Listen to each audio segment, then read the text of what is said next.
টি-20 বিশ্বকাপে বাংলাদেশের আরও ভালো করার সুযোগ ছিল বলে জানান টাইগারদের পেস অলরাউন্ডার সাইফুদ্দিন।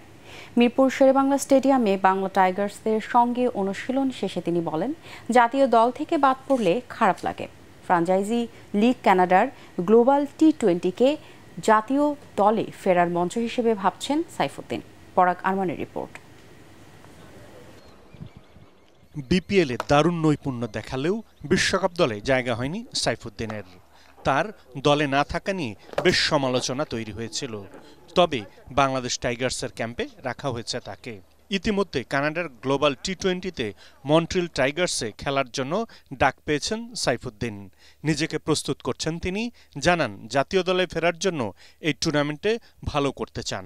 ফিটনেস কাজ করতেছি, ইনশাল্লাহ অবশ্যই চেষ্টা করব। প্ল্যান একটাই, যাতে ভালো খেলতে পারি, যাতে অপরচুনিটি আরও আসে। আর যেহেতু সামনে আপাতত কোনো খেলা নেই, তো নেশা নিয়ে ব্যাক করতে হলে অবশ্যই এখানে ভালো পারফর্ম করে আবার নজরে আসবো। এটাই মূল লক্ষ্য, ভালো করা। সদ্য সমাপ্ত টি-20 বিশ্বকাপে সুপার 8 থেকে মিশন শেষ করেছে বাংলাদেশ। এই টুর্নামেন্টে টাইগারদের আরও ভালো করার সুযোগ ছিল বলে অভিমত সাইফুদ্দিনের। অবশ্যই ভালো খেলেছে, যদিও আরও ভালো খেলা ভালো লাগতো। তারপর ওভারঅল ভালো লেগেছে। লাস্ট একটা ইকুয়েশন ছিল সেমিফাইনালে ওঠার, ভালো সুযোগও ছিল, তো হয়তো বা হয়নি। তারপর আমি ওদের চেষ্টাকে আমি অ্যাপ্রিসিয়েট করি।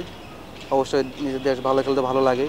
যেমন ইন্ডিয়া অনেক সেলিব্রেশন করছে ওয়ার্ল্ড কাপ জেতার পর, তো এগুলো দেখলে অবশ্যই আমাদের গায়ের লোম দাঁড়িয়ে যায়।